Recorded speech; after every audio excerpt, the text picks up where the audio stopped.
Bismillahirrahmanirrahim. Elhamdülillahi Rabbil alemin. Ve sallallahu ve sellem ala nebiyyina Muhammedin ve ala alihi ve sahbihi ecmaîn. Amma ba'd. Biz Salihlərin Baxsası kitabında 32-ci bölümü davam edirik. Müəllif rahmetullah bu bölümdə 5-ci hədisi zikr edəcəkdir. 5-ci hədisdə Əbu Hüreyrə radiyallahu anhudan gələn hədisdir. Bir qara qadın mescidi təmizləyirdi. Peyğəmbər sallallahu vaxtında mescidi təmizləyən bir qara qadın var idi yəni. Və yaxud da ki bir cavan, yəni cavan oğlan. Yəni bir gün Peyğəmbər sallallahu əleyhi və səlləm onu görmür. Yəni o qadını və yaxud da ki o cavanı. Yəni bu ravi burada ixtilaf edirdi. Və onun barəsində soruşur. Deyirlər ki o ölübdür. Deyir, mənə xəbər ver, onu mənə niyə bildirmədiniz? Peyğəmbər sallallahu əleyhi və səlləm sual verir ki, əfələ kuntum ədəntumuni? Yəni mənə bildirərdiniz də, onu bildirməzdinizmi? Onu deyir, sanki onlar onun işini aşağı görərdilər. Yəni bu mescidi təmizləyirdi, məsəl üçün. İşini aşağı görərdilər. Aşağılamaq kimi aşağı iş onu gördükləri üçün Peyğəmbər sallallahu əleyhi və səlləm onu xəbər verməmişlər. Və Peyğəmbər sallallahu əleyhi və səlləm nə deyir? Dulluni alə qabrihi. Məni onun qəbrinə yönəldin. Yəni göstərin qəbri hardadır, basılırsınız yəni onu. Onlar onu yönəldilər Peyğəmbər sallallahu qəbrə. Peyğəmbər sallallahu əleyhi və səlləm cənazə namazı qılır. Sonra deyir ki, bu qəbirlər öz əhli üçün zülmətlərlə doludur. Yəni qəbir zülmətdir. Allah Subhanahu taala deyir, Allahu Teala o qəbirləri mənim onlara qıldığım namazdan nurlandırır. Peyğəmbər sallallahu əleyhi və səlləm hədis Buxari Müslimdədir. Müəllif rahmetullah bu hədisi Əbu Hüreyrədən nəql etmişdi. Bir qara qadın mescidi təmizləyirdi və yaxud da ki bir zaman. Çox rivayətlərdə gəlib ki, o qara qadın idi. Çox rivayətlərdə gəlib ki, o qadın idi ki, mescidi təmizləyirdi. Yəni orada olan o zibil zad nəsə düşürdüsə də onları uzaqlaşdırdı. Bir gün gecə dünyasını dəyişir və sahabələr onu beləcə gördükləri üçün deyirlər, ehtiyac yoxdur ki, Peyğəmbər sallallahu əleyhi və səlləm bu barədə xəbər verib. Bu gecədə qaldırmaq istəmişlər Peyğəmbər sallallahu əleyhi və səlləm və onu nə edirlər? Dəfn edirlər. Və Peyğəmbər sallallahu əleyhi və səlləm də baxanda ki, o yoxdur, bunu axtaranda deyirlər ki, o dünyasını dəyişibdir, o qadın dünyasını dəyişibdir. Deyir, məni bu barədə niyə xəbər vermədiniz? O öldüyü vaxtı deyirlər ki, deyir ki, məni onun qəbrinə yönəldin. Onlar da onu yönəldilər onun qəbrinə və bildirir ki, qəbirlər öz əhlinə zülmətlə doludur. Allah-u Teala mənim namazımla onları o qəbirləri nurlandırır. Yəni orada olan şəxsləri nurlandırır. Bu hədisdə bir neçə faydalar vardı. Həqiqətən Peyğəmbər sallallahu əleyhi və səlləm insanların əməllərinə görə innəmə yu'azzimun nəsə bihasbi əməlihim. Onların əməllərinə görə onları təzim edərdi. Ki nə qədər onlar Allah'a itaətdə və ibadətdə dururdusa da o miqdarda yəni. Və həmçinin bu hədisdə olan faydalardan bir qadın bir mescidi təmizləyə bilər. Yəni onu vəzifə kimi də özünə götürə bilər. Təkcə kişilərdə dayanmamalı şey o mescid təkcə kişilər təmizləməlidir. Belə bir şey deyil. Bəl kullu men ihtesebe ve nazara al-mescid nazzafa al-mescid felahu ecr. Yəni kim savab istəyərsə də və şey eləyərsə də, əcr istəyərsə də, mescidi təmizləyərsə də və ona bu vardır yəni. Onun üçün bu əcr vardır. İstər bir qadın olsun oranı təmizləyən, yəni öz ixtiyarıyla təmizləyir, istərsə qıraqdan oranı təmizləyən bir kəsi gətirərsənsə də fərq eləmir. Yəni. Həmçinin bu hədisdə olan faydalardan mescidləri təmizləməyin icazəli olması, orada olan zibillərin uzaqlaşdırmağın icazəli, yəni savab bir şey olması, müstəhəb olması və yaxud da məşruiyyət mi, yəni bu vacib də ola bilər, müstəhəb də ola bilər. Baxır kimin boyunda nə vardır. Peyğəmbər sallallahu əleyhi və səlləm düzdür, hədis sənədi zəif olsa da Tirmizidə gələn bir hədisdə deyir ki, mesciddən bir kişinin bir tirkabı götürülməsini deyir, o riddət aliyyə ucur ümməti həttəl qəzaət. Yəni, ümmətimin savabları mənə ərz olundu. Hətta bir kişinin mesciddən bir zibili götürməsi belə. Yəni, baləcə bir şeyi götürməsi. Ki, ona görə əcr olunur, ona görə savab yazılır ona. Düzdür, yəni hədisin sənədi zəif olsa da, amma həqiqətən mescidlər təmiz saxlamalı. Allahın evi daha haqqlıdır təmiz saxlamalı. Ayşə radiyallahu anhadan gələn hədisdə deyir, Ən-Nəbi sallallahu əleyhi və səlləm əmr edərdi mescidləri tikib oraları təmizləməyi. onları ətirləməyi. Məscidlər Allahın evləridir. Lazım ki, ora təmizlik və başqa baxımdan diqqət yetirilsin. Lakin oralara zinət vurmaq, naxışlar vurmaq bu onu vacib eləmir. Əksinə nə edir? O naxışları vurmaq, ora zinətlər vurmaq, namaz qılanları namazlarında o naxışlar nə edir? Məşğul edir. Peyğəmbər s.ə.v demişdi ki, oranı məscidləri, yəni gözəlləşdirənlər, o mənada ki, zinət vuranlar Yahudi və Xristiyanlardır. Yahudi Xristiyanlar görürsən kilsədə nətər bəzəklər vururlar, həmçinin məbədlərdə də onun kimi. Həmçinin bu hədisdən olan faydalardan Nəbi s.ə.v qeybi bilmir. Bunun üçün də deyir ki, onun qəbrini mənə göstərin. Bəziləri deyir ki, Peyğəmbər s.ə.v qeybi bilir, sufilərdə xüsusi olaraqdır bu. Yəni bilsəydi qeybi, elə birbaşa özü qəbrin üstünə gedərdi. Düzdürmü? Əgər qeybi bilmirsə də bu hissi bir şeydir. Bu hissi bir şeyi bilməyibsə də onda qeybi bilməsi daha nədir? Daha avlədir. Daha haqlıdır ki, qeybi bilməsin. Peyğəmbər s.ə.v qeybi bilmirdi. Allah subhanahu ta'ala da Quran-ı Kərimdə ona deyir ki, Qul la aqulu lakum indi xazainullahi. Deyir ki, mənim yanımda Allah, sizə demirəm ki, mənim yanımda Allahın xəzinələri var. Və la aləmul qeyb. Nə də qeybi bildiyimi sizə demirəm. Yəni, deyir ki, mən qeybi bilmirəm. Və la aqulu lakum inni mələk. Deyir ki, mən mələk deyiləm. İn ətəbi'u illə mə yuha ili. Mənə yalnız vəhiy olana tabiyəm. Allah subhanahu ta'ala deyir bunu.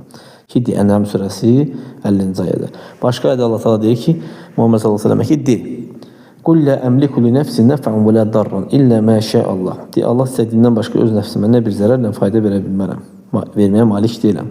Və ləv kuntu aləmul qeybə ləstəksərtu minəl xeyr. Əgər qeybi bilsəydim xeyri çoxaldardım.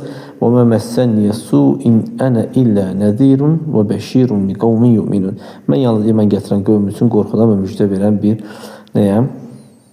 Müjdə verənəm. Müjdə verən və qorxudanam. Yəni qeybi bilsəydim xeyri çoxaldardım və mənə də heç bir pislik toxunmazdı. Mən yalnız iman gətirən qövmünü müjdələyən və nəyəm? Qorxudanam. Həmçinin bu hədisdən olan faydalardan odur şu, insan dəfn olunduqdan sonra onun qəbrinin üstündə ona cənazə namazı qılmaq olar. Kim ki qılmayıbdır. Yəni deyək ki, bir insan dəfindən öncə cənazə namazını qıla bilməyibdir. Gəldi, çatdı qəbirstanlıqda, bu basdırıldı. Onun qəbrinin üstündə durub cənazə namazını qıla bilər. Yəni dəfindən öncə kimlər çatmayıb, bunu edə bilər. Lakin bu kimin üçün icazəlidir? Velakin hada məşruun limen mata fi ahdika və fi asrik. Yəni sənin vaxtında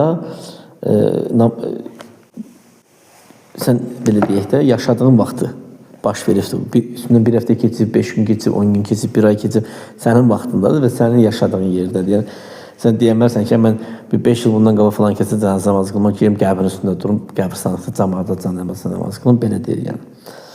Amma kim ki ölüb keçibsə də, vaxtda müddətdə keçibdir, sən onun qəbrin üstündə durub cənazə namazı qıla bilmərsən. Yəni bu bizim üçün icazəli deyil. Yalnız bizim üçün icazəli olan Peyğəmbər s.ə.v etdiyi idi.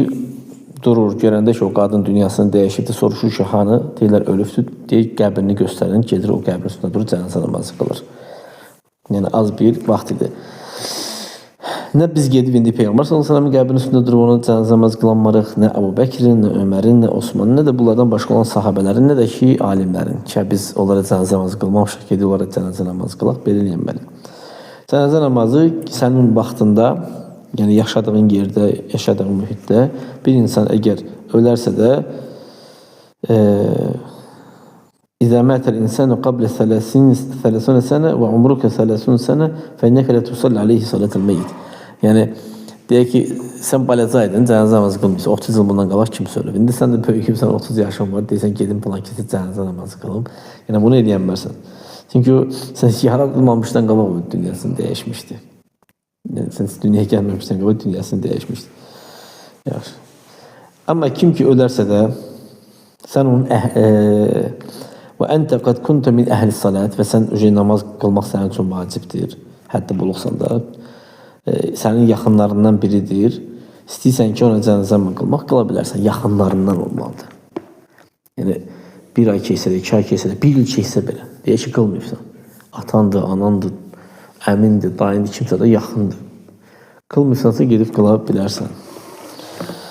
Bir də fərz eləsək ki, bir kişi 1 il bundan qabaq, 2 il bundan qabaq ölübdür. Sən də istəyirsən ona cənazə namazı qılmaq qəbrin üstündə. Yəni qılası olsan buna heç bir işgal yoxdur. Yəni qəbrin üstündə yaxınlarındandır. Həmçinin bu hədisdə olan faydalardan odur ki, Peyğəmbər sallallahu ümmətini itirib axtarardı gözəl şəkildə. Görsən bir dənə mescidi təmizləyəni belə soruşur ki, hanı onu axtarır yəni. Yəni o soruşardı onlar barəsində, onları itirib axtarardı. Yəni nə baləcə bir şey, böyük bir şeyi baləcədən məşğul etməzdi. Yəni ki, böyük işlərim var, baləcə ilə məşğul, baləcə mənim yardımdan çıxsın, yox. Baləcədən tutmuş böyüyü hamısını inlərdi, hamısından maraqlanardı. Yəni müsəlmanların bütün işləri Peyğəmbər sallallahu əleyhi və səlləm üçün mühüm idi, yəni. Hamısından maraqlanardı və soruşardı. Həmçinin bu hədisdən olan faydalardan bir kəsb barəsində sual verib soruşmaq. Bir şərtlə, əgər ortada minnət yoxdursa da, yəni bir kəs soruşursa, minnət eləyərək soruşmursan. Mən də filan kəs elədim, məsəl üçün ağardım, minnət eləmədin, yəni. Soruşa bilərsin. Peyğəmbər sallallahu əleyhi və səlləm deyir ki, mən onu qəbrinin üstünə yönəldin. O qəbri hara basırıbsınız? Yəni nə mənada? Sən Peyğəmbər sallallahu əleyhi və səlləm qadağan edibdir bizlərə kimlərdən sənəsə istəməyi də. Yalnız o zəruri hallar var ki, istəyə bilərsən. Amma o pul zad, buna oxşar şeylərdir də. Amma belə şeyləri bu xeyrə zada yönətməyə zad istəməyi özü də istəyib və bunu örgədifdir. Misal üçün, birindən mal istəyir, pul istəyir. Yəni, bu icazəli deyil. Yəni, icazəlidir ki, dilənçilik deyək də. Burada istəmək dilənçilikdən söhbət gedir. Yəni caiz deyil ki, sən bir kəsə deyəsən ki, mənə mal verəcəksən, mənə 10 real ver, mənə 100 real ver. Yalnız zəruri halda bunu deyə və ehtiyac var, zəruri halda. Yəni. Amma puldan başqa olan bir şeyi çox vaxtı orada minnət olmur. Yəni, sən insanlardan istədikdə o sən minnət qoya bilmir. Deyəsən, falan kəsin qəbrinə mənə yönəltdiyinə, məsəl üçün də o deyəcək ki, mən sənə yönəltdim və minnət qoya bilmir də çox vaxt. Yəni, minnət olan şeyi istəmə bacar. Necə ki, minnət qoyulur o şeylərdə, onları istəmək. Yaxşı. Peyğəmbər sallallahu əleyhi və səlləm nə etmişdi? Yəni, öz sahabələrinə demişdi ki, ona beyyət eləsinlər ki, heç kimdən, heç nə, insanlardan heç nə istəməyəcəklər. Həmçinin bu hədisdən nə götürülür? Bu hədisdən cənazə namazının təkrar qılınmasının caizliyi vardır ki, kim ki cəmaata çata bilməyibsə də. Zahir o düşün, o kəslər ki, Peyğəmbər sallallahu əleyhi və səlləmlə bir yerdə getmişlər, onlar da Peyğəmbər sallallahu əleyhi və səlləmlə orada namaz qılırlar, həmin qəbrin üstündə o qadına namaz qılırlar. Yəni bu nədir? Cəmaat namazını qaytarmaq, cənazə namazını 2 səfər yəni qılmaq. Yəni bir cəmaat qılıb, indi ikinci cəmaat qılır, çata bilmədikləri üçün. Ona görə də bəzi alimlər deyiblər ki, necə ki fərz namazı, həqiqətən fərz namazı qaytarılır, yəni sən birinci cəmaata çatmıyorsansa, ikinci cəmaat kimi də onu qıla bilərsən. Beləliklə cənazə namazı da elədir. Bunun üzərində də bir kəs cənazə namazını məsciddə qılarsa da, sonra gedərsə də qəbirstanlığa, sonra görsə ki, insanlar orada da cəmaat şəklindədir, bu onlarla orada durmasında heç bir işgal yoxdur. Cəmaatla bir yerdə, ikinci bir cəmaatla bir yerdə namazı təzən qıla bilər, görsə ki, qıla bilər. Çünki namazı orada qaytarmaq səbəb var. Yəni təkcə təkrar kimi deyil, sadəcə o səbəbdir və cəmaatın, başqa cəmaatın orada olmasıdır. Əgər bir kəs desə ki, mən İzə salleytu alə qabr fə inaqif, qəbri sandıqda həmin o qəbirdə olan ölüyə namaz qılmaq istəyirəm. Qəbrin arasında durmalıyam. Cavab budur ki, qəbrin arxasında durursan, qəbir səninlə qiblə arasında olur. Təbii ki, o qəbir sandıqda cənazə namazı caizdir, çünki orada ruku yoxdur, səcdə yoxdur. Amma adi namaz, belə fərz namazları, sünnə namazları qəbir sandıqda qılınmır. Cənazə namazı duadan ibarətdir. Nə rukusu var, nə səcdəsi var, ona görə qəbir sandıqda bunu qılmaq olar. Yaxşı. Yəni sən necə ki qəbirstanlıqdan qabaq ölüyə cənazə namazı qılırsan, qəbirstanlıqda da o formada sadəcə qəbri özündən qiblə arasında qoyursan beləncə. Gələn səfər inşallah 6-cı hədis götürərək bu bölümdə Allah təala istəyirəm ki, bizlərə faydalı olsun. Barakallahu fikum.